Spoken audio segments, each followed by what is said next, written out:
Fourth year. I'm from fourth year. Uh, and we will just start the session now. So we will be having HOE 3 for the session today. So which is like 2:30 to 5:30. So we will be having a break at 4 to 4:10. And after that, we will have 2 sessions here. Then can we introduce ourselves in the first 5 minutes? Then we can go on with the session by 2:30. You can just type your names in the chat box. Since a lot of us are here, we can't hear everyone at the same time. So it's better to have a conversation in the chat, I think. Anyone, guys? Am I audible? Yeah, you're audible. Yeah. Yes, Jiva. Hello. Now you can tell your name and where are you from and your interests. Hi, I'm Amrita. Yeah, hi, Amrita.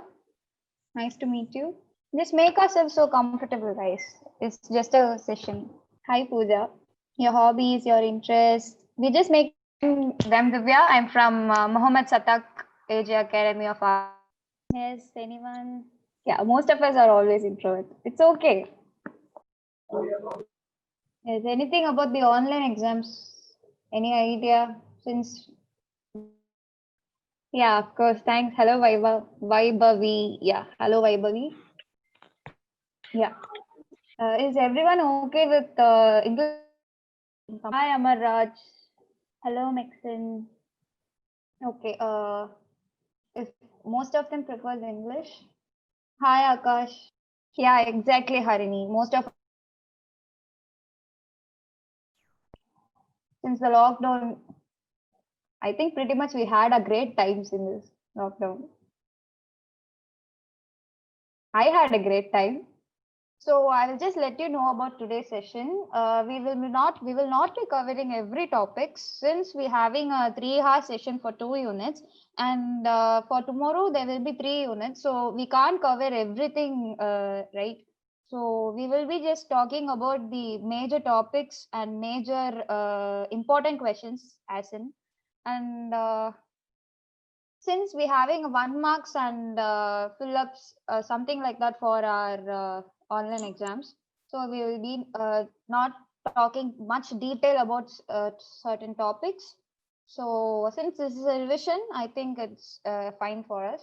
So it will be like more of like a what to say, like on a exams point of view. Yeah. Hi Gayatri. Hello Priya. Nice to meet you.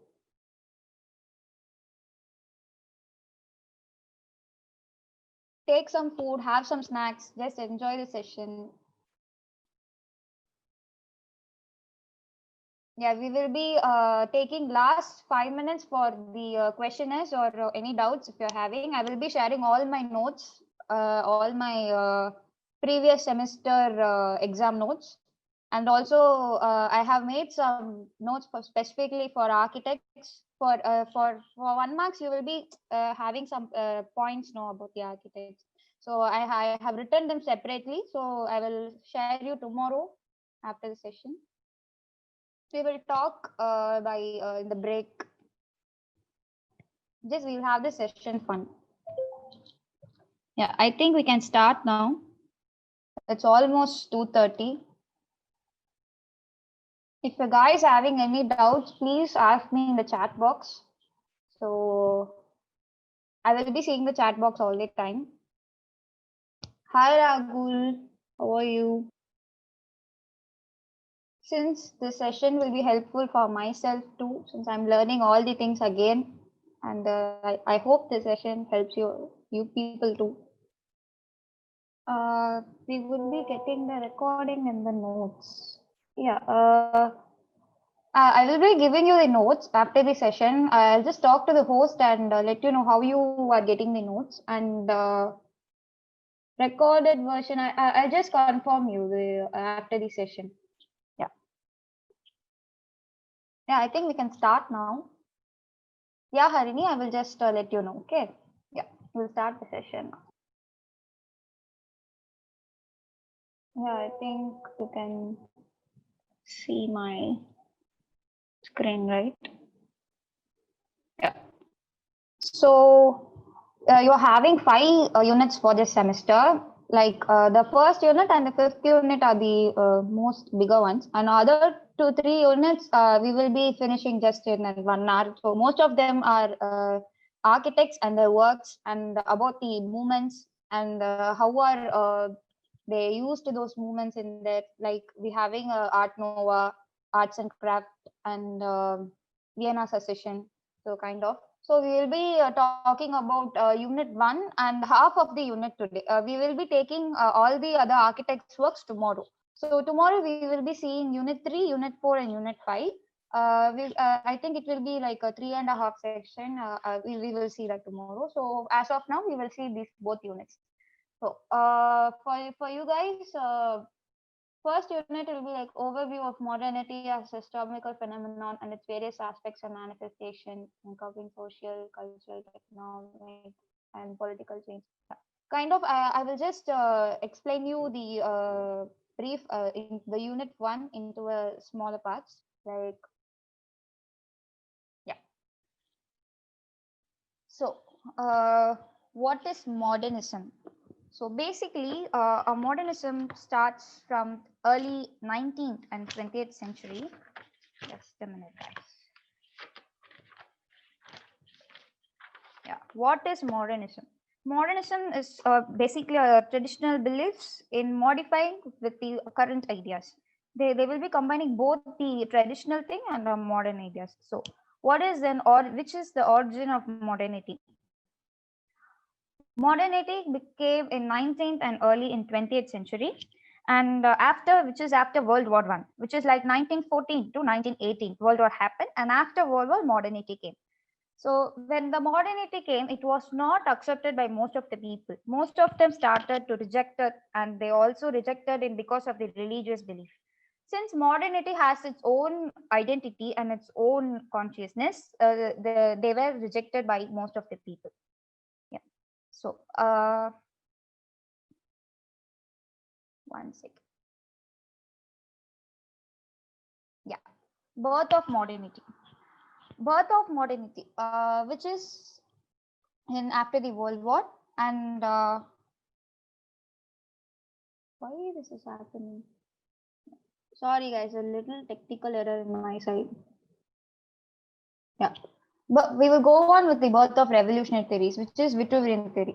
Vitruvian theory was first compiled by Marcus Vitruvius Polio, which he said 3 terms, which is utilitas, firmitas, venustas. Utilitas is nothing but a common planning, and firmitas is nothing but a sound construction, and venustas is nothing but pleasing appearance. In those days, in nowadays, we are using all these 3 in different terms, but in those days, they were planned according to these 3 things: Vitruvitas, Firmitas, and Venustas. So on the after the modernism, the first concept they what to say after modernism, they first brought the concept as a space. Nowadays we are telling an architectural space and or an industrial space or anything. We term this space on of after the modernism. So there are 4 major architects which they were pioneered these revolutionary theories. They were John Soane, E.L. Boyle, C.N. Leodox, and J.N.L. Duran. The 4 have their own ideas and their own things into this modernism. Their ideas were revolutionary as against the evolutionary, whose aim whose aim was not to maintain tradition by applying and reinterpreting old principles in length of changing condition to re-evaluate the principle themselves. They didn't apply the old principles which were already existed. They evaluated they evaluated new principles for themselves. Yeah. So John Soane. So basically, John Soane combined the styles without consideration into any involvement into the principles. He thought a building should be more of a sculptural than in more of a any point of view. I'll show you the examples here. This is the John Soane buildings. This building is from the Bank of England, which is situated in England. So as I said, he always believed the building should more of be sculpturals than of the function or whatever. So and the E.L. Boyle, he used empirical solids such as cubes, pyramids, spheres. He played with all the geometrical forms, and he wants his building of more of sphere and as an space. He created a sphere as an architectural space, and he also used all the materials which were available in those days and used and constructed all these geometrical parts. So yeah, this is his building, Cenotopa for Isaac Newton. He built this thing for Isaac Newton, and this is called Cenotopa. And the third one we are seeing is C.N. Leodox.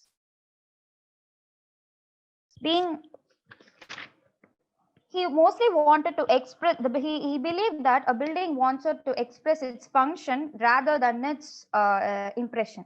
So he founded expressionism. As we all know, expressionism is all about the building, how we want to express our buildings, how we want to express our emotions. Explanations can be discussed in all of the things. So he later adopted enrichment. He later adopted by enrichmental sense his works, and as we can see, yeah, this is the dancing house, and this is the lotus temple. These were inspired by the C.N. Leodox. Yeah. Then J.L. Durant. Mostly, he wanted his buildings to be economical and functional, and he thought a good design would be more economical and functional. Buildings would be pleasing if he has the practical requirements. He always preferred circular plans and his economic and greater volume. So we will be rushing all this. We having main topics more than these things. It's just a glance of what we are seeing today. Yeah. So we will go on with the neoclassical architecture. Yeah. So what is classicism? In those days, classicism were mostly emphasized on geometry, proportion, orderly arrangement of column, pilasters, and lintels. All these were characteristics of the classicism. And they also used the semicircular arches, hemispherical domes, niches, and edicles, which were common framing in both the classical architecture and Gothic architecture. As we said here, they used those symmetry to those buildings, and they also added proportion, which we say golden ratio. We studied in first year, and they also use geometries, and these are the thing I say, which is all orderly arrangement of columns, and they also use pilasters and lintels and all of these things into the class system. Yeah, these are the semicircular arches which I told you, and these are the hemispherical domes and niches and it is nothing but a small culturals on the buildings. They have used the sculptures here, here, here, this one. These are the niches and edicles. The terms are really important, so just note down all these things. These can be asked in 1 marks, 2 marks, or anything. Yeah. Yeah, neoclassicism. The neoclassicism was begun in AD 1765. I think since we having a one words, we can be asked the year, the name. So we have to be more conscious in all these things. So it's better if you can write it down. Neoclassical movement that was started in AD 1765 as a reaction against both surviving Baroque and Rococo styles. So after, as I told before, after modernism came, there were so many rejections. As said, neoclassicism came, there also were many consequences. So after neoclassicism, there were new discoveries such as Greek and Roman architecture. So neoclassicism architecture, which was first started in Europe and North America for about in 1750s and early 18s, marked by the superpass by imitations of Greco-Roman forms. Neoclassicism first gained influence in Paris through a generation of French art students, and mostly the neoclassical buildings were of civic buildings and were of private houses. So in this neoclassicism is the main topic for us. So we can concentrate on where it started, that is AD 1765, and where it is spread, which is in Europe and North America, which throughout 1750 to 1800s. Okay. Then we are going origins of neoclassical architecture. Yeah. After neoclassical architecture, people started to combine both nature and humans into the building. So after those, first they were split transformed into two things. That were first was sudden increase in the man's captivity to exercise control over nature, which is by 17th century, and the second was a fundamental shift in the nature of human consciousness in response to taking change in the places in society. The first thing they were increasing, they were population what to say, people started populating more in the certain countries, so they started controlling the nature, which was in 17th century. And after the second shift was they started to build buildings in response to the society and also to the climate. That were the true things they are telling. After all these changes, neoclassical architecture became the international style, which was prevailed in France, Germany, and England. So in 18th century, there were a thing that the buildings have to obey the principles in which work has been done. So there should not be simply to copy the ancient works. There has to be obey the principles to apply the new modernism techniques. So that were the aim of the architects on those days. In the purest form, it is style principally derived from architecture of classic Greece. They taken ideas from classic Greece and all those. Yeah. So characteristics of neoclassical style. This may be an important thing, guys. So we will be seeing all these into deeply. Yeah. Neoclassical buildings are characterized by clean, elegant lines and uncultural appearance. I'll just show you the pictures. You'll just clear understand more. Yeah. Mostly in neoclassical architecture, they use these clean lines. There were no circular lines, there were no abstract lines. They use all these flat lines and elegant lines. They also have those free columns. Before neoclassical architecture, there were three columns. We know Dorian, Corinthian, all that. And in these, they in neoclassical architecture, they use less detailing than of the before.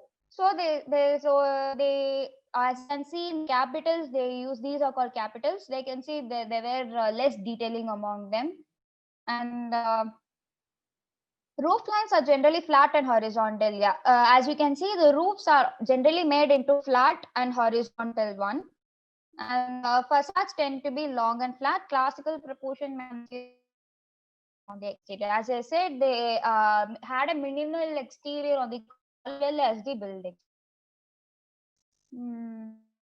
The facade detailing were also made into minimalistic one.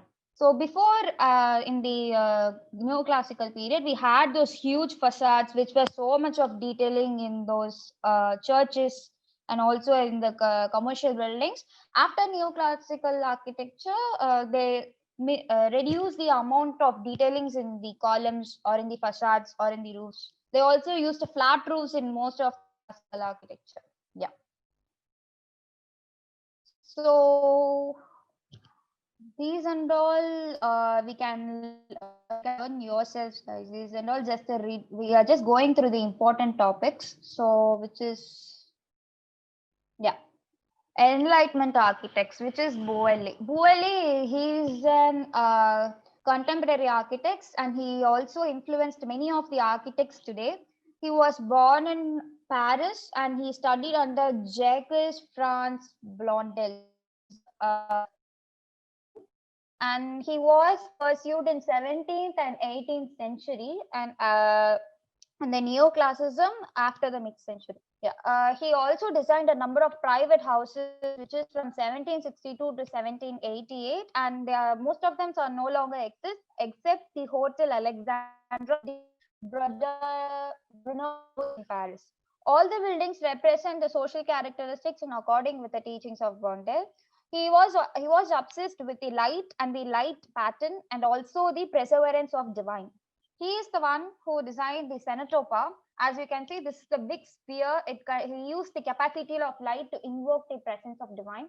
In his design, Cenotaphore Sir Isaac Newton, he adopted a vast masonry sphere. He designed this place to Isaac Newton. And he also, the illusion of light was produced by the daylight shining through the spheres through perforated walls. We will be seeing just only one example throughout these because we're having a lot of things to cover. So I will straight away and go to the neoclassical architecture and its type.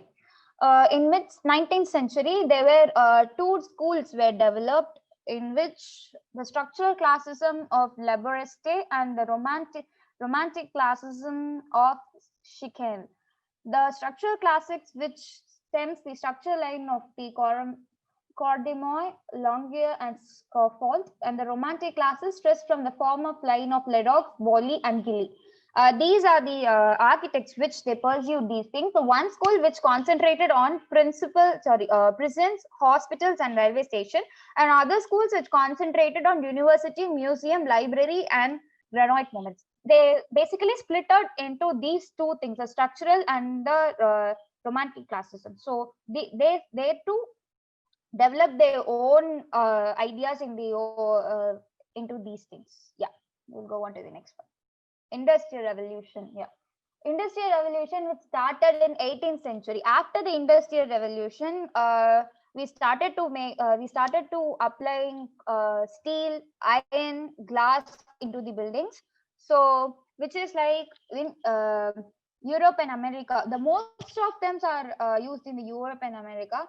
And also causes of the Industrial Revolution. Why they started the Industrial Revolution? Or at the dawn of the 18th century, people like in the villages or they having at least 75 population which making its land living off the land, that is they're not living in the city, they are living in the off land.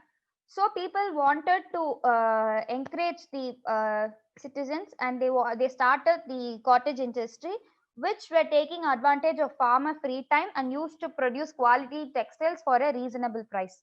After the cottage industry started, people living in the villages came into the city, and and the villages started becoming slum. Yeah, since there were not so many of the people living them, so many of the living them inside the city because of the cottage industries and all of the industries were constructed inside the city as yeah.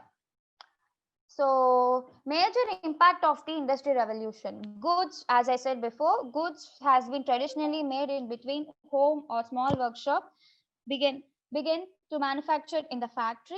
Tasks which had earlier been carried out slowly were performed more quickly and cheaply by machinery. Large number of people moved from rural area to urban communities in search of work in new factories, leading to expansion of cities. As I said, large number of people moved from rural areas to urban communities. People started getting inside the city in search of work for new factories, leading to expansion of the city. European architecture in 19th centuries was profoundly influenced by the Industrial Revolution. Different types of buildings were also needed to meet new demands.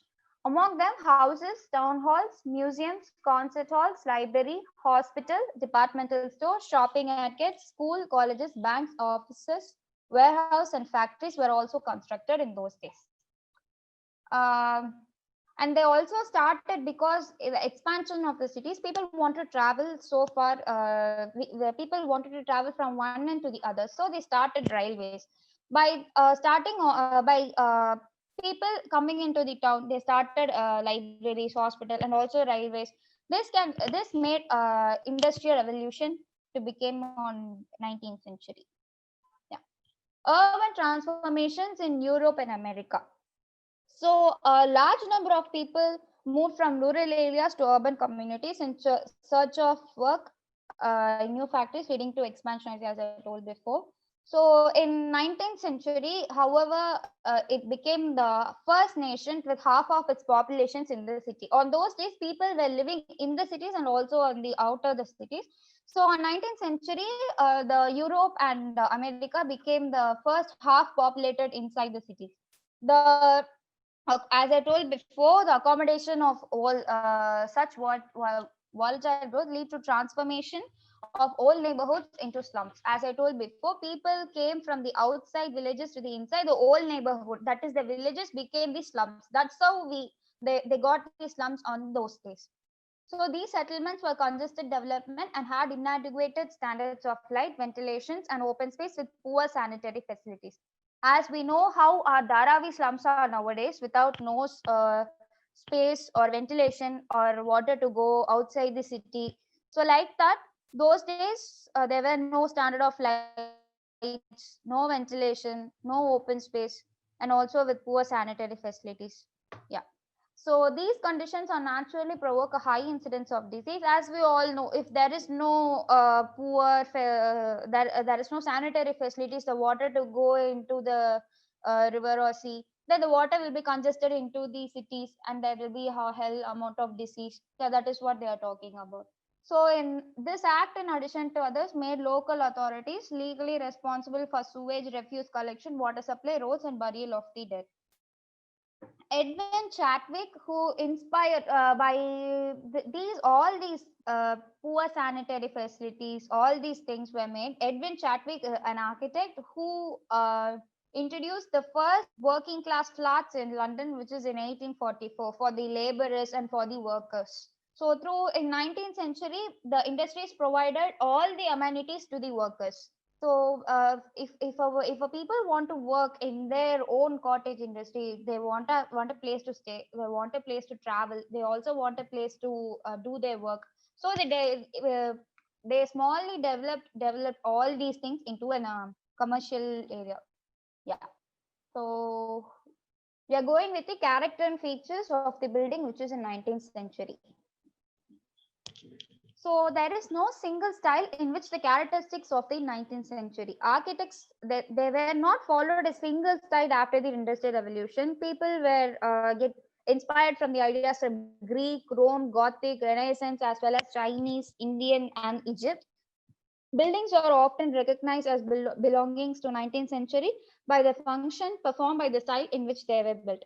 Some buildings were designed in a single historic style with the fundamental rules of the style strictly observed. Few others were blend of this style. Certain buildings were compiled with single historic style, and most of them followed from their olden ideas that were Greek, Rome, Gothic, Renaissance, Chinese, Indian, and Egyptian. A mixture of various styles were held in the 19th century. Some styles are considerable for certain buildings. Like example, they followed neo-Gothic style for churches and also neo-classic style for civic buildings. Yeah. Another recognizable feature is mass-produced decorative using the same module. Yeah, as you can see in those days, people started, and now we are calling it as row houses. On those days, they used the same building as a massive decorative detail on the whole buildings using the same thing. Other features include stained glass windows, patterned brickwork, and ceramic tiling.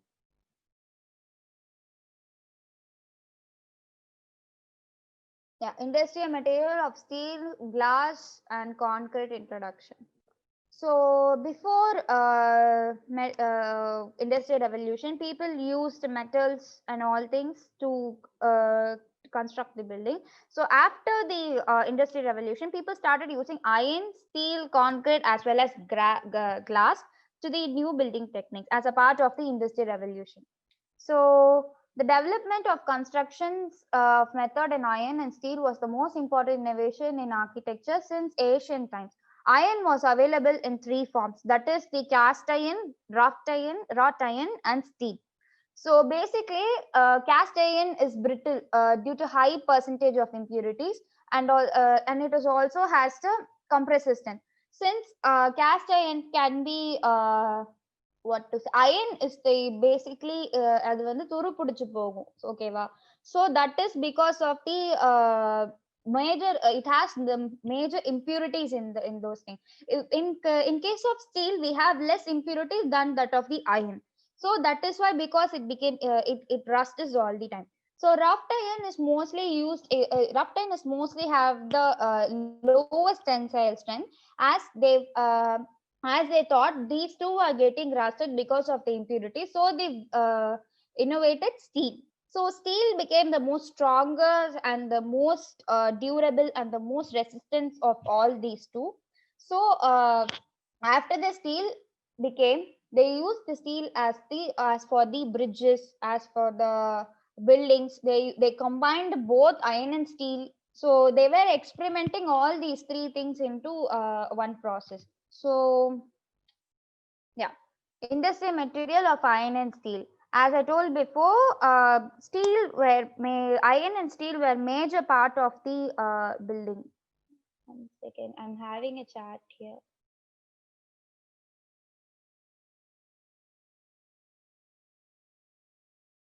Okay, guys.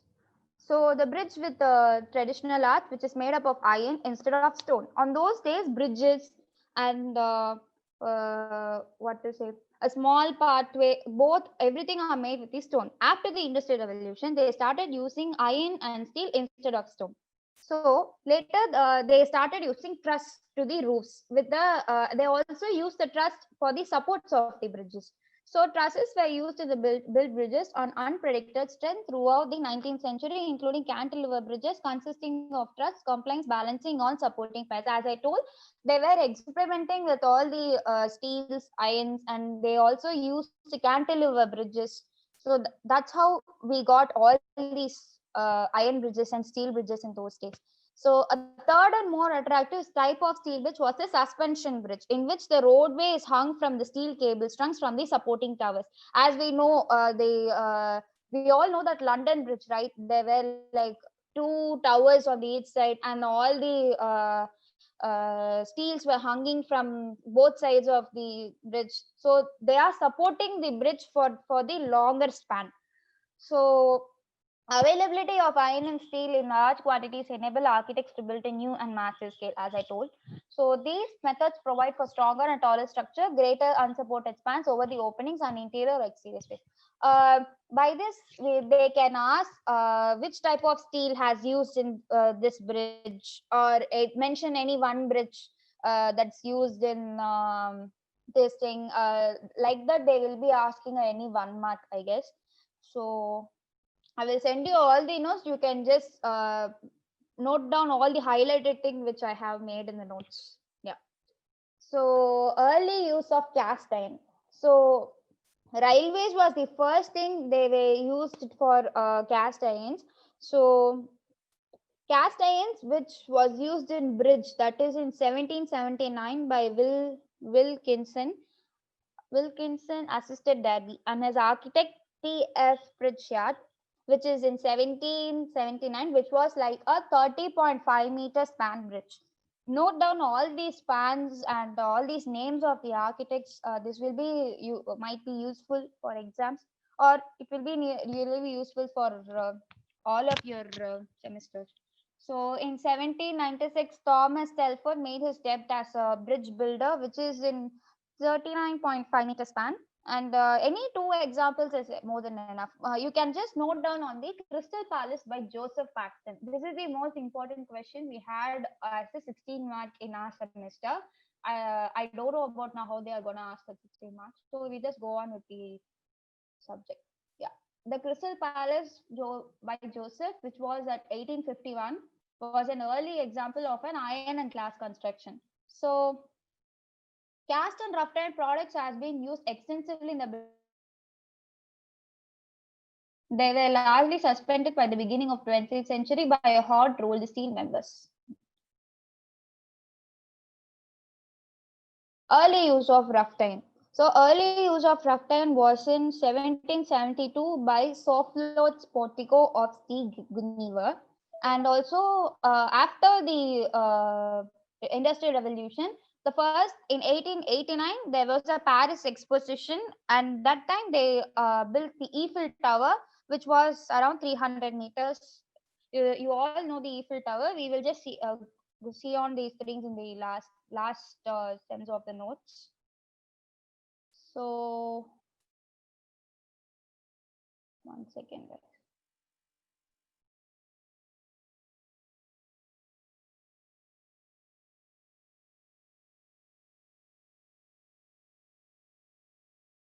Early use of steel. So the major disadvantage of iron is its lower tensile strength, and overcome in the mid in 1850s, where the Bessemer process of making steel was introduced.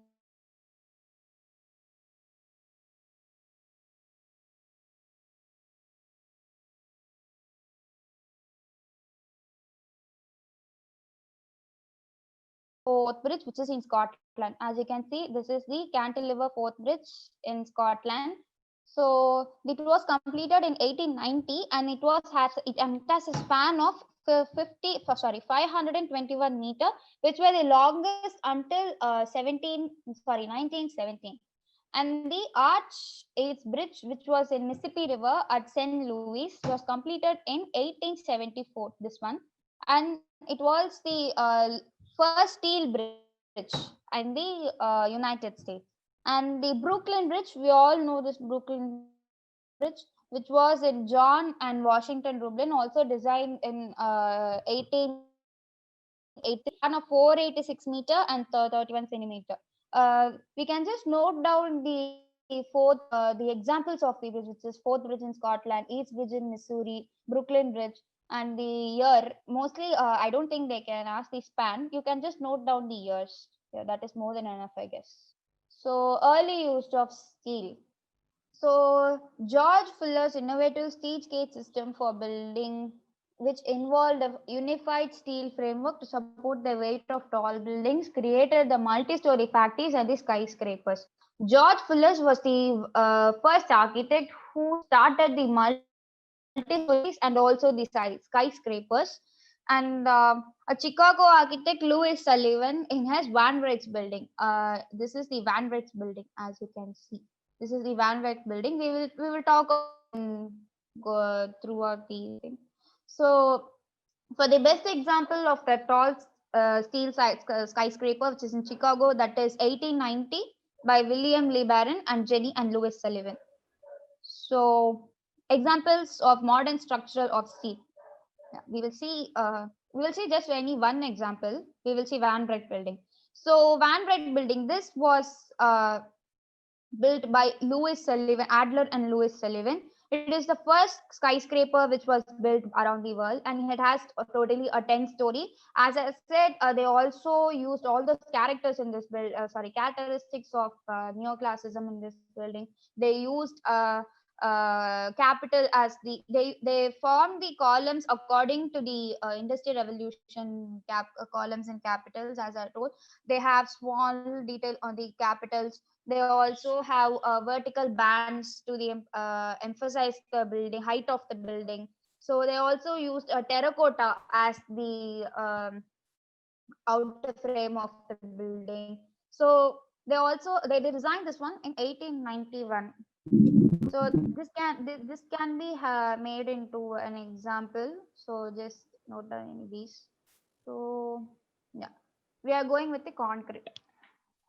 Excuse me. So after the steel, concrete was innovated. So because of the steel and its weight, people can't go through a very expensive, and also steel is very expensive when compared to concrete.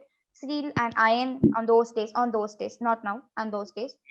So they brought concrete into these things. So the industrial revolution, which provided another building material, a strong and more durable and fire resistant type of cement called Portland cement, which was developed in 1824. We know this. We studied in BC. Portland cement was the first which developed in 1824. This can also can be asked as in one mark. So the new material was still limited by low tensile strength, however, and could not be used in many structures. And in 19th century, builders came up with an idea of reinforced concrete. As I said, in 18th century, there were iron, steel, and what? Yeah, iron, steel, and glass. After the iron and steel, they started using concrete because of its reinforced strength, because of its strength, durability, and also cost efficiency. Though it is quite less when compared to iron and steel. It also has high tensile strength, and also they found out steel iron and steel can be combined with concrete, and they can also form the very strongest strong and more durable than the both iron and steel. So then reinforced concrete have made, all that how a reinforced concrete made right nowadays. So they thought how they formed these things because of the industrial revolution. They thought that these things can be combined together, and they are more strong and durable. Yeah. And also they found out that concrete bars were protected from fire and weather, and the result was very strong and economical and easily produced. So reinforced concrete were simultaneously emerged in Germany and United States, England and France between 1870 and 900. இதெல்லாம் first போன்ல பார்த்தேன். போன்ல charge முடிஞ்சுச்சு. அப்புறம் லேப்டாப்ல பார்த்தேன். அதுவும் charge முடிஞ்ச மாதிரி.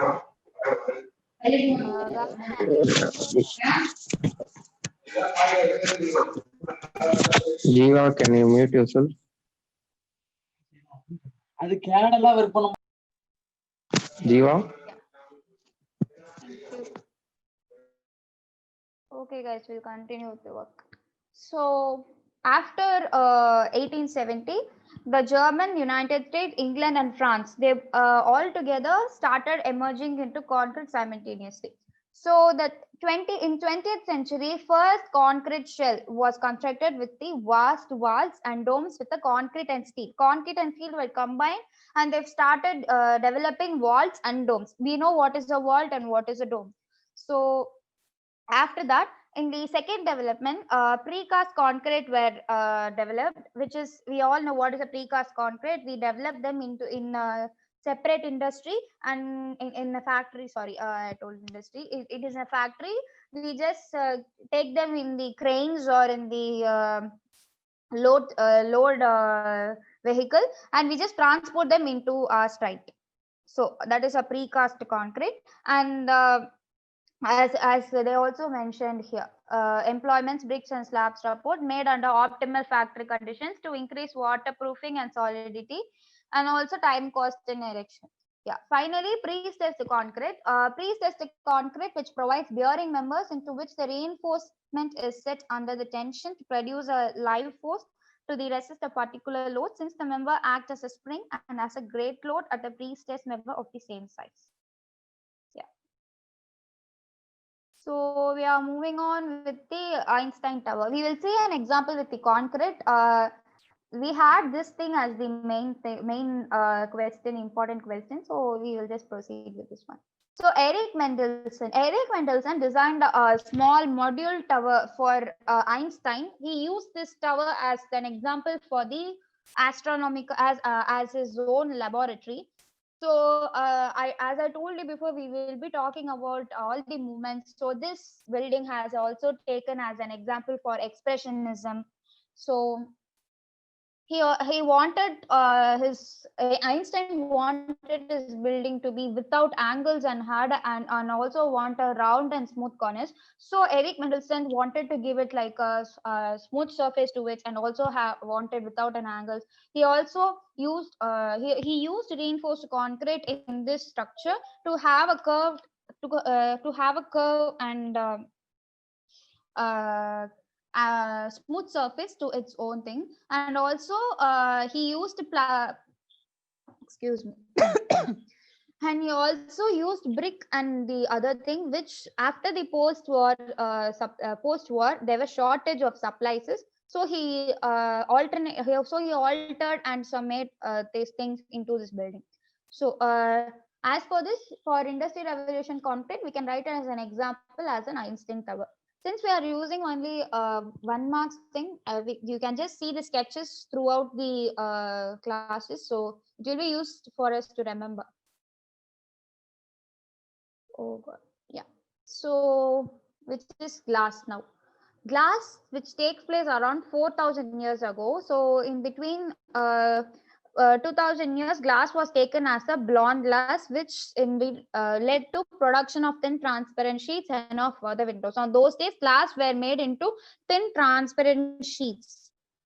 So as after the Industrial Revolution, they were introduced to glass, and with the help of glass, steel, and iron, and with lot of experiments, new buildings were created with all those random forms and curvilinear forms and curvilinear structure were made.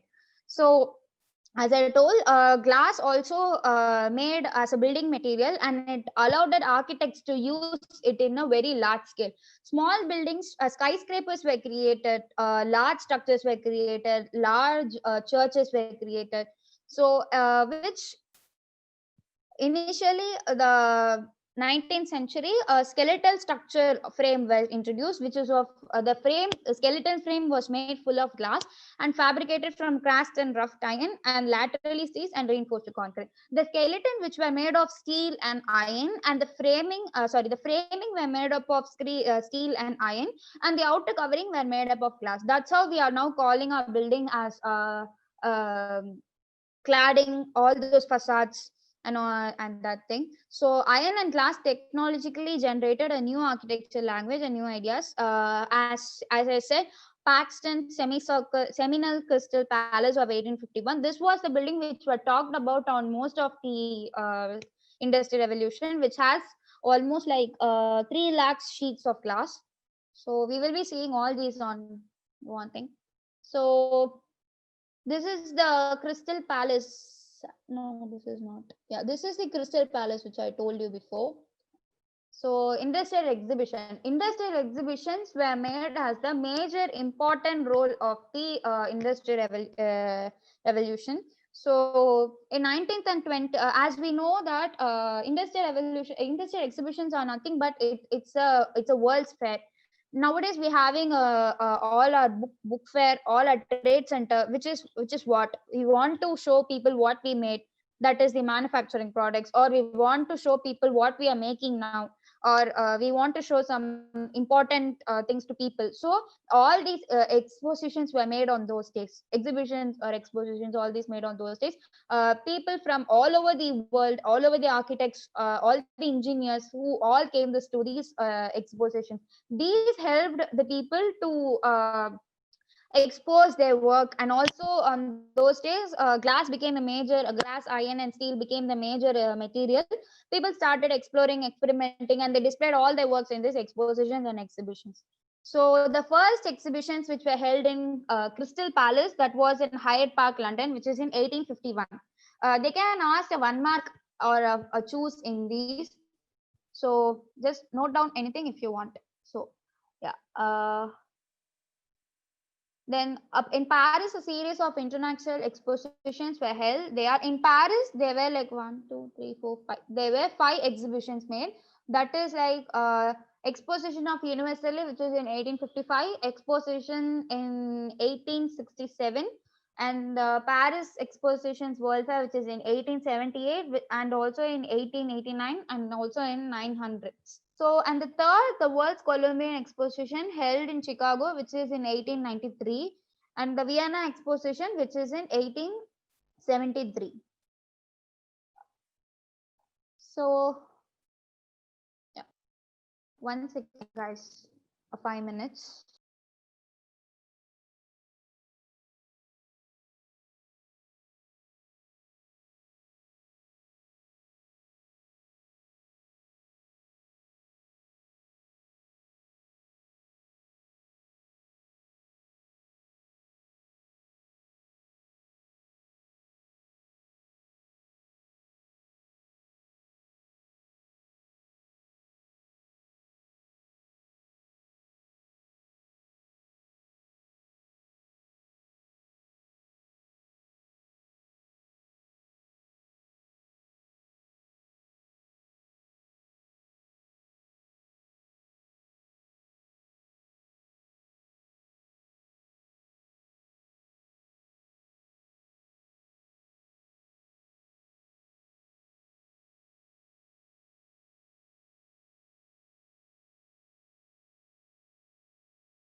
Hello. Yeah.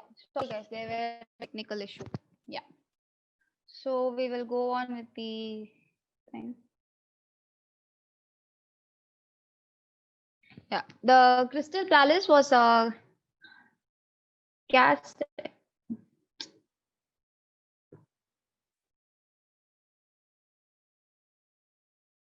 One second, guys. I will read it back.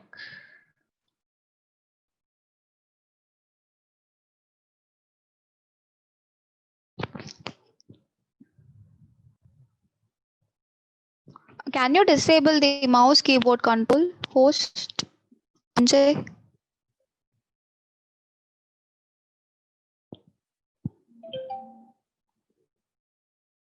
Sanjay, can you disable the control, keyboard control?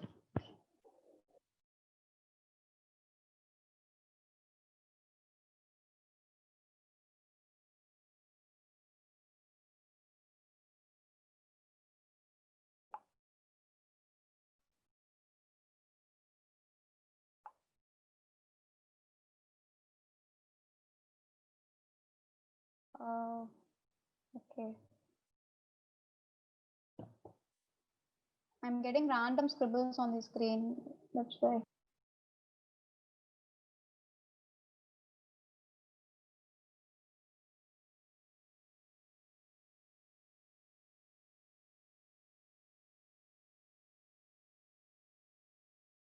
Yeah.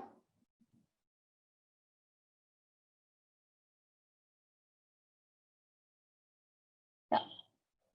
So after the, as I told, the Crystal Palace, it was a great exhibition which was in 1851, and which it just started in London and in England. As I told, they used all those glasses in these outer frame.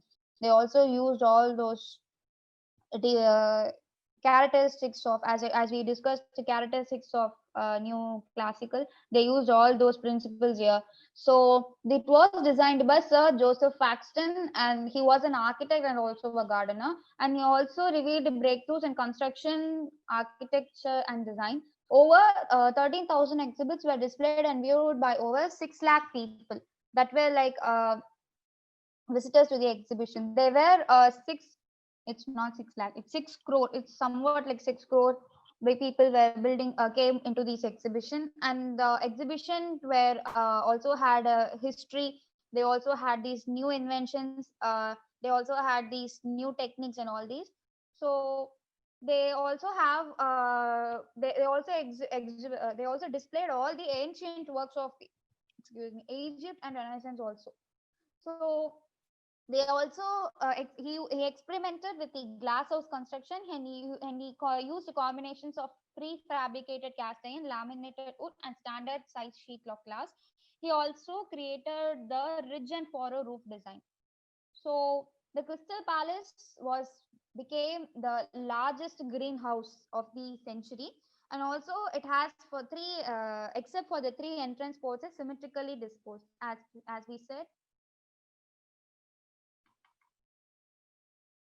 Yeah, as I said, there were three entrances to the Crystal Palace that were, and he also used prefabricated glass units. As I said, prefabrication happens in the factories and they transport into the site. So he used prefabricated glass, which were framed in wood and cast iron. As I told, frames were made into wood and cast, and the outer covering were made into glass. So the massive glass house was, which is in 18,848 feet and 454 long meter long. Sorry, 563 meter long and 138 meter wide. So, which has the Crystal Palace, which is like 12,000 individual jets. So he also used, as we said, this is the main entrance there. This is the main entrance they had.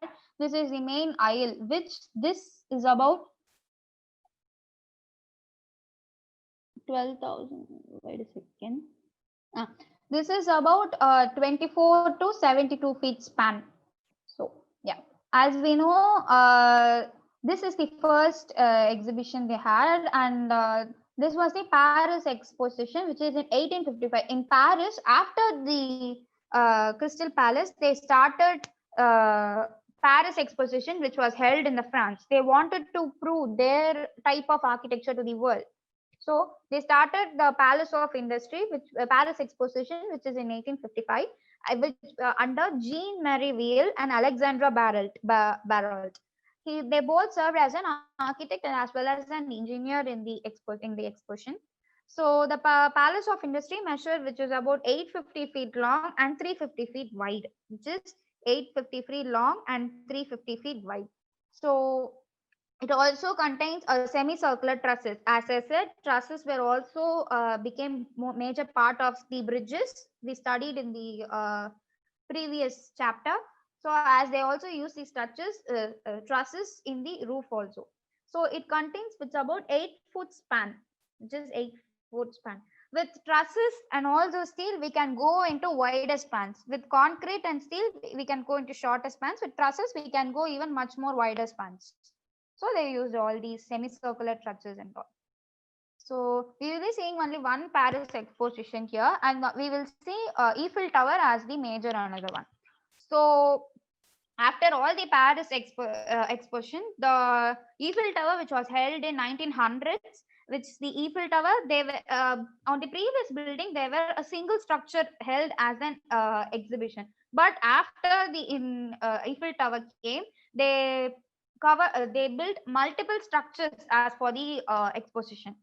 So, which was the Eiffel Tower, the Trocadero, and the Mission Hall. There were three major structures which was held in the site. So, which were the strongest increase in the number of teams to be exhibited and participating nations, resulted in the collaboration between a large number of architects and prevented the exposition from focusing on any one particular architecture style. The exhibition site could enter a main gate with 36 entrances. The main gate, which has 36 entrances, the Porte Monumentale, also known as Porte Binet. So they named these entrances as the Porte Monumentale. After all these entrances and all these names can be asked in the 1 marks or in the 2 marks. So the hall consists of 3 arches, contains a triangular covered by a dam roof of 500 square meter in 2 sizes, 2 minarets of 35 meters in height flank, and the main arch for the lighting purposes. So the tower emerged from the dome-like bud. The host city of Paris, represented at the top of this tower, form an allegorical female figure by Paul Morand-Werther. The Grand Palace des Arts, the venue for international exhibition, as I told, they brought into 3 separate structures. The one structures were of contemporary art or of the art things, and on the Industrial Revolution, art movement and also the art became one of the major populated thing. So popular thing. So we will talk about now that the next chapter. So yeah, we will talk about the Eiffel Tower now. The Eiffel Tower, which was exhibited in 1859, commemorating the century of the French Revolution. After the French Revolution, the Eiffel Tower was built, which was in 1889, which was designed by Alexandre Gustave Eiffel. So, he was Eiffel Tower. It was also recognized as the tallest structure in the world. So he also worked with structural iron, which is purely structural iron, which makes both the tower both extremely light and able to withstand tremendous wind forces. As we all know, the Eiffel Tower is still standing as the strongest and durable structure in the world now, and they also clean the whole tower for once in a year or twice in a year, I guess. But still, they maintaining the structure well and good, and also at 300 meters, it was at 300 meters and 7,000 tons, it was the world's tallest building until 1930. In 1930, it was recognized as the world's tallest building, and it was weight over 7,000 tons. It was possible to make it so tall because the Eiffel Tower could use the new material steel for his construction. So Eiffel Tower may become an important 1 mark or 2 marks. So just go through all these years, all the weights and all the materials they used. And in case if you're having a written exam, we will be sketching all these. But since we didn't have return. Just make sure all these measurements. So another statics include which has 2.5 million rivets. Rivets is nothing but these small thing, no, this one. This is called rivets. So total 300 steel workers and 2 years to construct it. The Eiffel Tower took 2 years to construct, and there were 300 steel workers worked on the Eiffel Tower. Height varies from 15 centimeter depending on the temperature. So 15,000 iron pieces. They used 15,000 iron pieces in the Eiffel Tower, and also a 40 tons of paint, which includes 16,652 steps to the top. So the Eiffel Tower is divided into 3 decks, which is the lower section of the tower consists of 4 immense arches legs set on the masonry piers. This is the lower structure, as we had 4 main parts as the lower deck. So, and also the legs curve inward until they unite in a single upper tower. As we had, the legs didn't stretch over to here. They made it inward like this one, so it can have a firm structure on the ground. So there are 3 main platforms, each with an observation deck. Each has an observation deck in middle of the tower. As this is one observation deck, this is another one, and this is another one. They're having 3 decks here. The first deck, which is 57-meter high, the second is around 116 meter off the ground, and both are accessible by stairs or elevator. The first deck, this one, which is like 57 meter. I will just show you. This is around 57 meter, and this is around 162 meters, and they both can be accessed by steps and elevators.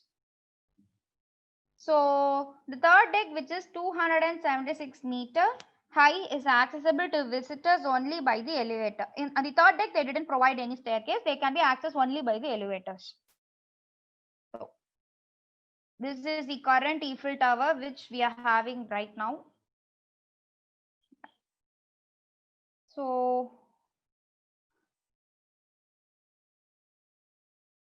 okay, we are moving on to the Vienna Exposition.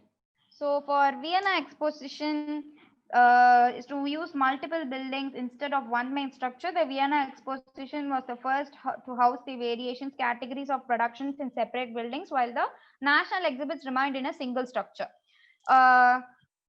As I told before, it was also the first house to have various categories of productions in separate buildings. The most prominent feature is the round tana that is enclosed in the circular building. This is the round tana, as they told. This is the most main axis of the building, and this where it has a horizontal strip which was about 2,953 long, and this also has a short corridors on each side, and this space were used as a gallery for them. Structure and this were burned down in 1937. So new trade fair exhibitor halls were built and still remain in use to today. Yeah, this is the main part of the exposition. As I told, this is the main corridor. Just go through all these ones, you will get what I mean. Yeah. So we will go on with the Barcelona International Exhibition, which happened in 1929 in Barcelona, the Barcelona Pavilion. Which was designed by Louis Mies van der Rohe. We will be studying about this architect in further units. We will just go through with this one. In 1929, in Barcelona International Exhibition, which was built from glass, Travertine, and different kinds of marble. He used glass, Travertine. Travertine was a material which became famous in 1929. So he used this glass and these 2 materials to construct this pavilion, and he used a flat roof which supported on the chrome of the walls. You all know what is an open plan. There will be no partitions throughout the plan. So he implied an open plan in this pavilion. There were no partitions inside the building. It contains of a single whole entity. So it was made into steel skeleton, and the pavilion walls, rectangular planes of marble glass, and lonxi placed vertically or horizontally could be freely positioned and made it possible that space seemed to flow out through them. As I told, this so use of open plan achieve extreme lightness and movement. The pavilion has become a key reference point in both career of Mies van der Rohe and 20th century architects as well. As he introduced the open plan, which has no partition, and also it became one of the most prominent structure or prominent building of the Mies van der Rohe. Chicago School and skyscraper development. So Chicago School and skyscraper development. This became another talkative building on those days. So Chicago's architecture became famous by building the Chicago School, which is muchly more of a commercial style. So in history, the first Chicago school was of School of Architects actively, which is in the 20th century. They which were designed by Henry Hobson Whitson, Dankman Adler, Daniel Berman, William Holloway, William Lee Barron, and Martin Roche, Louis Sullivan, etc. They were among the first to promote the new technologies of steel frame construction in commercial building and developed a spatial aesthetic which co-involved with and then came to influence further development in the European modernism. These architects introduced to new techniques to the steel frame construction. As I told, steel became one of the most prominent material in those days, and they started in experimenting with the steel frame construction in commercial buildings. So this is the world's first skyscraper which rose to its full height, which is in 1884. The architect and structural engineer William Lee Barron-Jenney designed 42-meter height home insurance building, and he built a 42-meter structure height as a home insurance building, and he used steel for the outer framing, and the building has 10 floors, which became 12 to 7 years later increasingly height of the whole efficient to 54.9 meter. After 12 years they improved the height, which is of 54.9 meter. This is the first construction they made, and after 12 years they increased the height with this modifications and all. And this building was demolished in 1931. It was constructed in 1884 but was demolished in 1931, and they replaced it with even a higher building nowadays. So this building was most talkative building on those days. So there are a lot of characteristics in this building, so we will see why one by one. So the use of steel frame building with masonry cladding, usually terracotta, allowed large plate glass window areas, limiting the amount of exterior ornamentation. Okay, they used steel on the outer frame of the building with masonry cladding. They used terracotta as the outer masonry, and also they used large plates of glass windows. The glass windows which provide the amount of lighting, and also they reduce the amount of exterior ornamentation. As before the modernism, they used a lot of ornamentation, a lot of detailing works on the facade. After after the industrial revolution, they started reducing the ornamentation on the facade, and they started implementing all these materials, and also a less ornamental detail on the facades. The Chicago window originated in the school. It is three-part window consisting of a large fixed center and and a panel flanked by two small double-hung sash windows. The arrangement of hinges on the facade typically creates a grid pattern with some projecting out from the facade, forming bay windows. So they used these smaller windows which has a double sash on the either two sides. So this can act as a main window, and this too can act as in sub windows. So they wanted to have a natural ventilation, and also want to have a ventilated throughout the building. So they planned according to the direction of the building, and also they wanted to have a grid pattern in the building. So they used a same type of structure in the building. They also used all the principles which we studied: symmetry. They also used a principle of repetition. So as I told, the principles have to be on the buildings which were enclosed by the architects. And also yeah, these are some of the examples of the Chicago school buildings. Something where auditorium building, they have a Reliance building, Chicago building, Brooks building, Van Wyck building. As I told, this is the Van Wyck building. So this may be an important one, as I told before we explained this thing. So any two examples is fine. So we will move on with the next.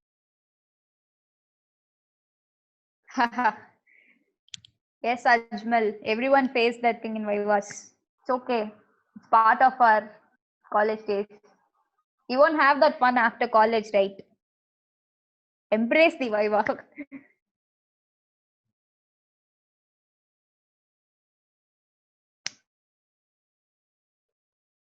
We had a good viva.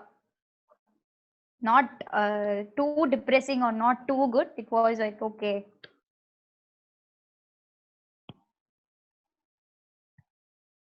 Others,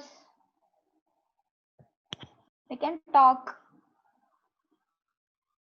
Taking two class for too many hours is so boring. So we can talk.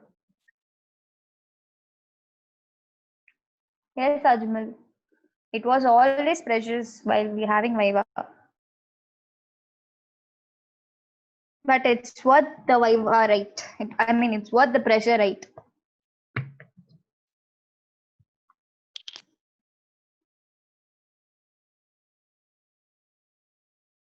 Ajmal is only texting so far.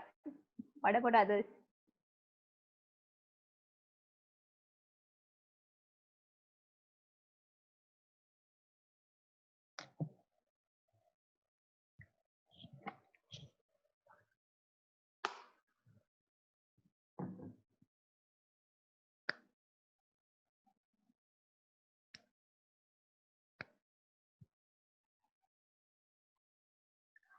Others got fainted by seeing notes.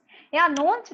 Why we are having all these big notes? Because um, if we have a single point, na some will remember by somehow these points. So it's better if we have like huge notes, so we can highlight our points and we can only remember that thing. So it's better. Actually, I didn't go through all the parts of the notes. I just told the important ones because if I take the whole class, all will be fainted. So I just go through the important ones. It's better, I guess.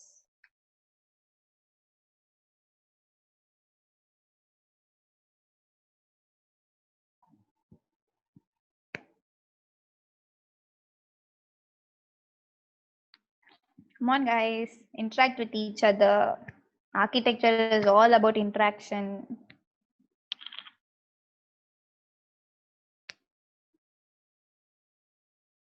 I myself was an introvert in the first year, and now I'm taking class.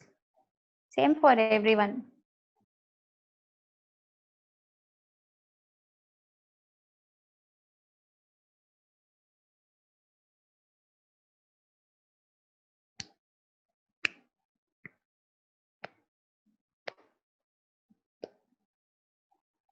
We will start the session in 5 minutes, which is in 3:50.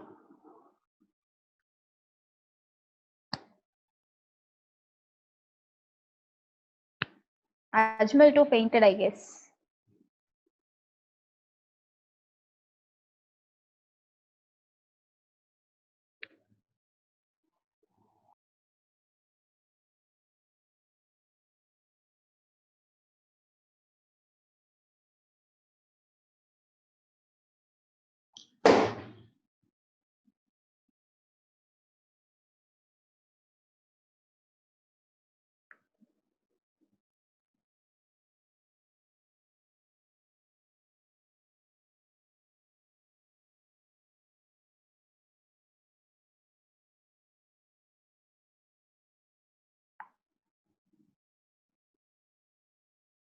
I didn't study. I just go through this thing because we already studied for this in a previous semester. So I just go through all the things. I didn't study it again. So because I'm having my semester works too. So I'm studying for my semester now. So I just go through all the things. It will be easy for you to once you study this semester. When you go to the next semester and seeing previous semester notes, and you will get all the thing once again if you uh, not studied properly. What to say? Like you understand what you are studying. If you understand what you are studying, it will be always in your mind. Yeah. I love history, so I'm just getting all the things what I studied. So once you read what you studied previous semester, you will get all the things.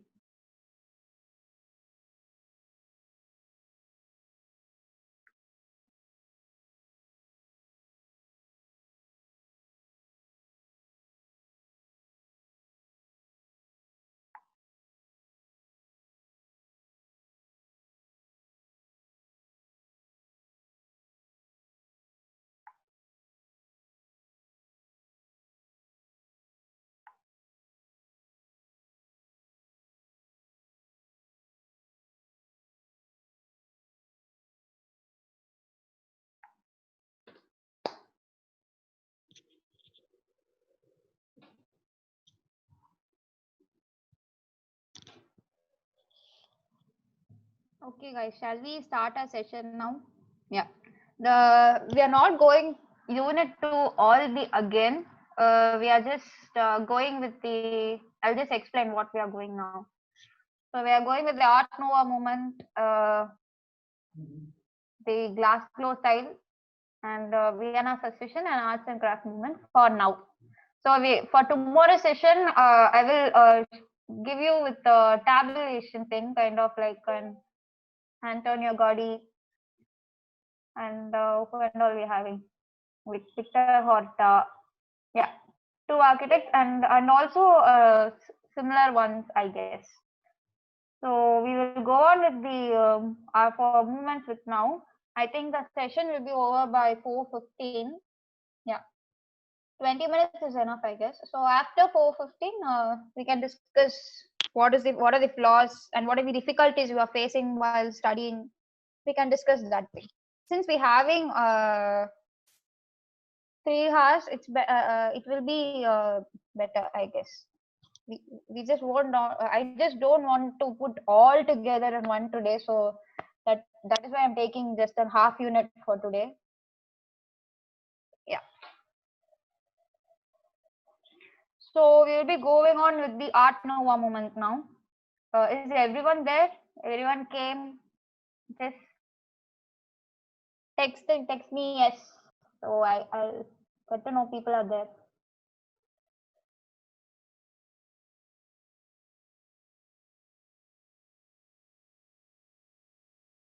Yeah, that's so cool, guys. Thank you for the session. Yeah. So we are moving on to the Art Nouveau movement. Yeah. Similarly, after the Industrial Revolution, a lot of movements came in by-to-way practices. Since we are going to see now in the Art Nouveau movement now. So basically, Art Nouveau movement, which was started in 1890s to 1914 in, as I said, in Europe and US.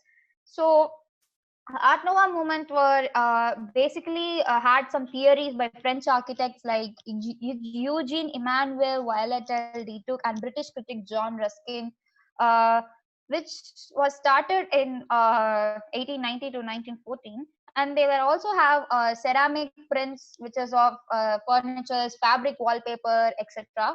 And the movement was started by William Morris. We will be also seeing William Morris in the further notes. So, yeah, William Morris is an architect which he insisted on the functional design which incorporated into the objects of a everyday life, and his mix of aesthetics and ethics rejected the heavy ornamental qualities of 19th century.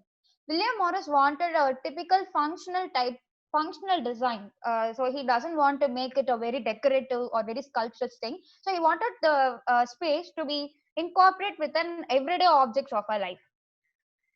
So he rejected all the ornamentation, all the details. So he wanted to have it in like a mix of aesthetic feel. So which is of in 19th century.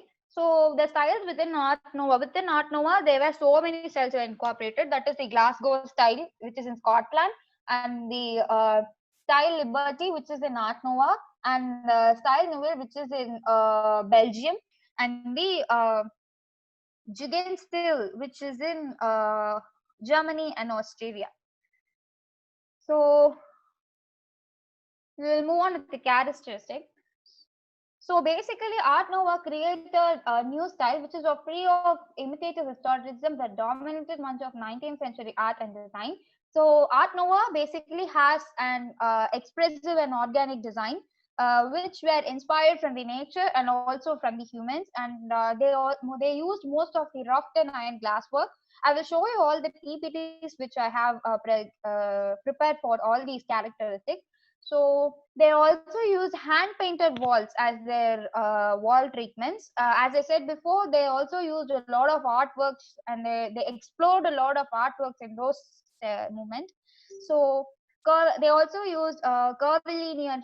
They also experimented with the curvilinear lines and shapes and floral motif. I will show you, then it will be really easy. Yeah. As I told, they used mostly colorful and ornate interior and exterior designs, and They used rough iron and glasswork. They used glass paintings in all of their designs. Glass paintings and glassworks became a major important famous things in those days, Art Nouveau days. And they use hand painted wall treatments in the walls. This is a wall. They made a hand painting in the wall. So they also have this curved lines and shapes and organics. We know this building was inspired from human bones. So as I said, they were inspired from humans and natures, and they used organic shapes in there. So this is called floral motifs. They use this one single tile is called floral motifs. They used it in all the balustrades, in all the balcony spaces, and all those facade thing. And yeah, so they also these are the main characteristics of the period. They can ask you all these characteristics, I guess. They can ask you how are these shapes are made, or pick any one of them. So I will share you all the 1 marks which I had. I will ask my juniors to also share with me. So they used broken ceramics for wall exteriors, and scale like tiles for roofs, and also mosaic and stained glass, and other related streams are furniture design, graphic design, painting, and glasswork. Yeah, this is the Casa Baltlo, Barcelona, which was designed by Antonio Gaudi. Antonio Gaudi, he is one of the most pioneer architects which were in the Art Nouveau movement, and this building still exists in today's period. As Antonio Gaudi brought his exhibiting take on the Art Nouveau to Barcelona, creating many of the city architectural landmarks. As I said, Casa Batlló is one of the best works and feature allusions to the legend of Saint George the Dragon.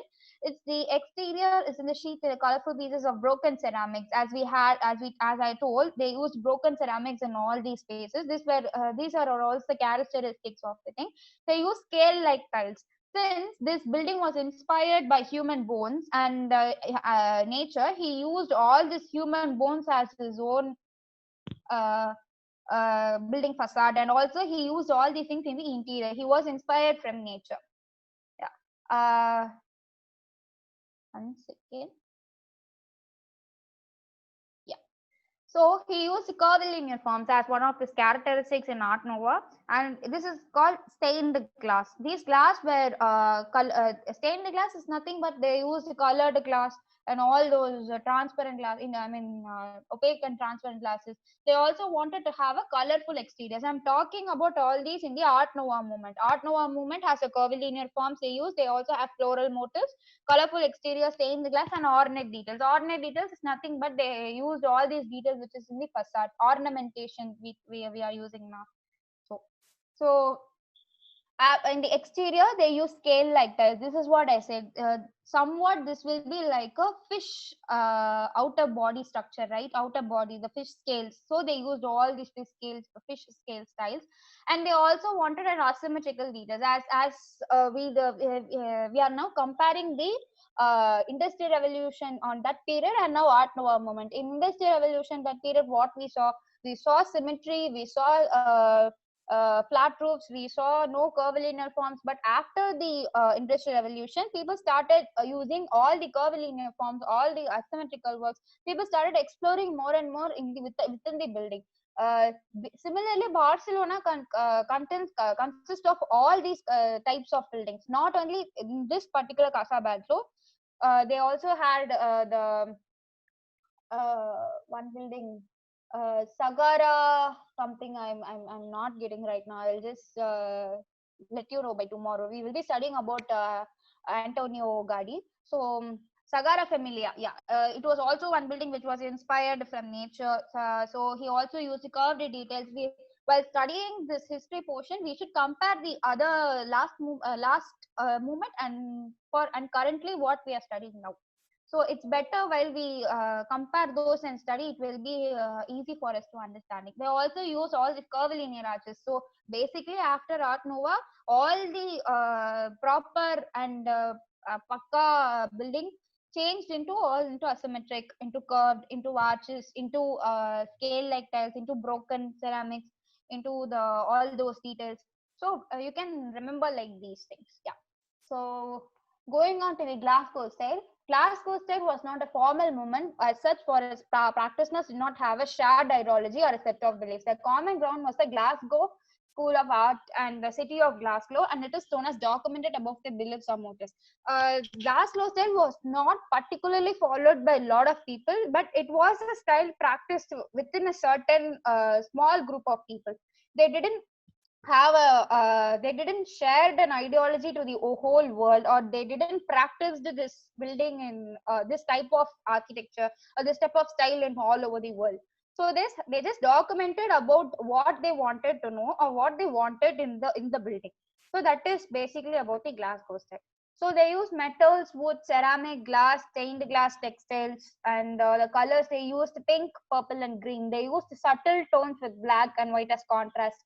So basically, with the characteristics, Glasgow has syllabic notes and designs. Distinctive shapes include heart, squares, lines, synonymous curves, strong taut verticals. Style form based on nature, flowers, sheets, shape, tulips, pendant flower. So as I told, these movements were inspired from nature. So Glasgow adopted adopted styles, forms of the flowers, the seeds, they basically go on with the flowers. So they also got inspired ideas from the birds, peacocks, dragonflies. It will be weird, this woman, but still they implied all those animal and all those nature things in the buildings. So, and also they used these hard shapes and square lines and synonymous curves and strong tautic verticals.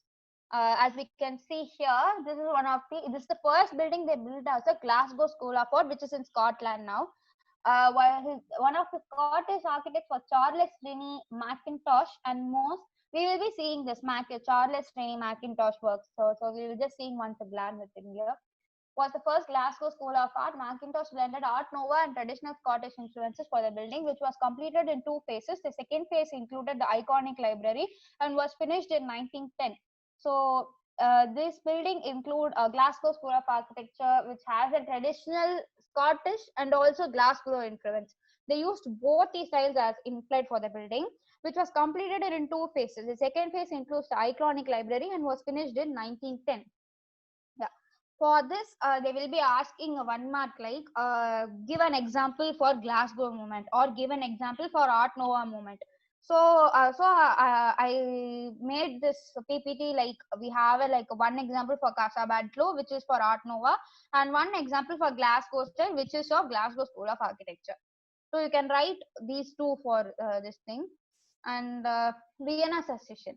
So the Vienna Secession was designed by architect Joseph Maria Oblich. So the white and cubic building was constructed as an exhibition hall for the artists and designers of the Secession movement. So this building was constructed in Vienna for as an exhibition hall for the artists. As I told, artists were the most popular people that period.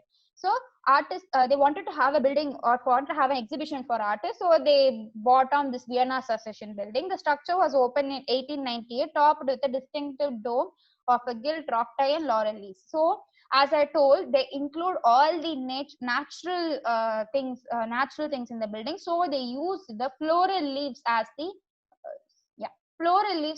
outer dome of the building. So within the floral leaves, if we see it inside, we can get those floral leaf kind of light patterns inside the building. So they thought that nature would be more good when nature's elements would be more good when implied in our buildings. So they used all these kind of things. And also,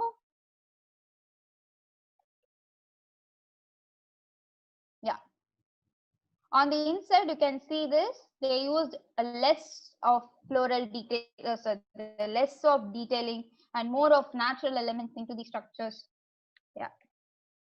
Next, we are going on with the arts and craft movement. For Vienna Secession, you can write the exhibition hall for the artists, which is in 1898. And for arts and craft movement, for arts and craft movement, it was evolved in 1890 to in 1920, and it was introduced by William Morris. As I told, we saw William Morris in Art Nouveau. So He also has a characteristics of building of natural materials, as I told, wood, stone, brick, and also he has a clarity of form and structure, variety of materials, asymmetrical planning, traditional construction technique, craftsmanship, built-in furnitures and lighting, fireplace, porches, low pitch roof, exposed beam, open floor plan using local materials. As open floor plan we saw somewhere, right? Anyone guess where it is? Open floor plan we saw somewhere. Anyone? Miss Andrew. Yeah, yeah, it's right. Barcelona Pavilion. Who told me? That's good. We saw in Barcelona Pavilion. So as Barcelona Pavilion were constructed in this movement, so they use these open floor plan. They use all using local materials, and they also use low pitched roofing. Yeah, this is Vandy. This is Bollenmann House. Sorry, Bollenmann House, which was constructed. Designed by Van de Velde. We will be seeing about Van de Velde in our upcoming thing. So this is Mr. Van de Velde's house, and as we say, it has low pitch roof, and they also used all those. They neglected all those ornamental details. As we can see on the first, before the neoclassical architecture, we saw a lot of detailings. After the neoclassical architecture, we saw less detail. After the Industrial Revolution, we saw much more of just the detailings in the capital alone. But and after the Industrial Revolution, we are just seeing all the modern houses which we are building nowadays. So this is how we should compare all these types of movement and how are the buildings were. Then it will be very easy for you to study throughout the history. Yeah. So you can just go through all these things. If I'm just I didn't any prepared PPT for these things. I just stopped with the class flow. I didn't get any reference though. So I will just make this all into a proper PPT picture. So it will be very useful for you to study and very useful for you to remember how they were maintained all these buildings and how they evolved according to the ages. Yeah, no? Yeah, that will be better.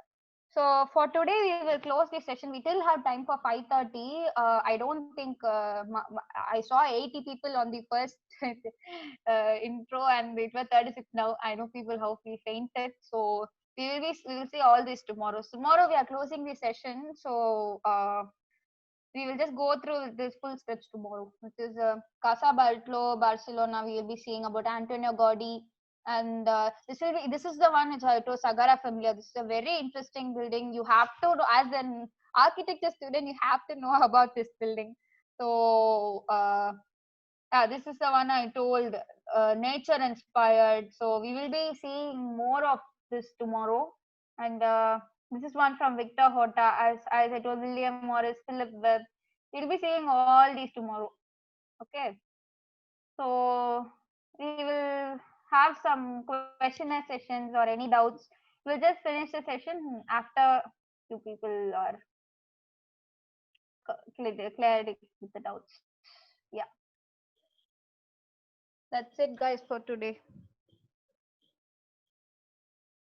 You will see all these tomorrow. I will just prepare a PPT for all these architects, and yeah, that's it.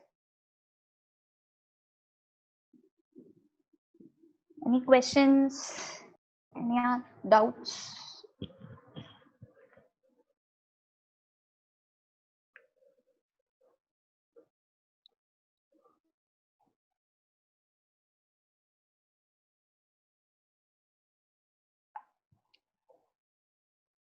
Yes, guys.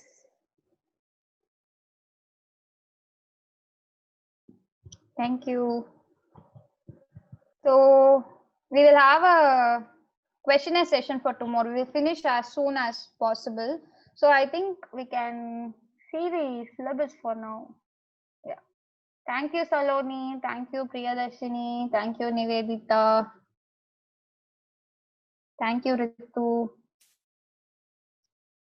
Yeah. For tomorrow's session, we will be having evolution of modern architecture ideologies. Yeah. This will be very interesting. This one, expressionism, futurism, constructivism, cubism, supermatism. Sigil, Art Deco. These are really interesting while we studying. I will try to help you guys. Yeah. So these are the architects which I told 1, 2, 3, 4, 5, 6. Yeah, there will be 6 1. Yeah. So this 5th unit will be much more a bigger unit, I guess. So we will be finishing for 2nd, 3rd, and 4th unit for sure tomorrow. I don't know about the 5th unit because you have to listen, right? So you'll be so tired while finishing the last unit. Then it goes on and goes on. We will be seeing about Indo-Saracenic and all of our Indian architecture. So I think I will just talk to the host and I will let you know about the last unit. So if you want, we can have another session too. You can just go through what we studied today. I will just send the notes in the group. You can just for today's session only. You can just go through. It will be really helpful for the exams. Yeah. Thank you, Kriti Priya, Ajmal, Itsana Banu. Thank you, Abdul Majid. Yeah. Okay, guys, have fun. We will see you tomorrow. Just read out what we learned today. It will be really helpful. Yeah, sure. I will let you know the host, Bhavida. I will let you know the host. Yeah.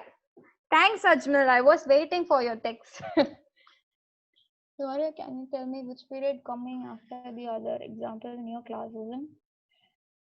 Yeah, after the neoclassicism, it is industrial revolution, I guess. Yeah, I will just give you a flow chart. Okay, I will just make a flow chart for tomorrow. How the periods came. I'm having mine last semester. I guess I just searched. I'll just give you a flow chart according to it, and it will be clear to you. Okay, guys, we are winding up the session. Thank you all for listening to me patiently. Thank you so much. Thank you, Mama Keshwari. Thank you. I hope the session was interesting. It will be boring for a lot, I know. It's okay. Well, thank you. Thank you. Thank you, Aryan. Thank you. Yeah, we will talk more about tomorrow. Yeah, we will discuss with everyone tomorrow. We will have an audio session, not chat session. We will talk with everyone tomorrow. We will share our thoughts. We share how we design. Yeah, we will have a session for like 15 to 20 minutes tomorrow. Can I have food now? Okay, I told you, Ajmal, you can have your snacks and have your food while in the class. It's okay. You can go eat now. Studies are secondary. Food is the first thing. Yeah.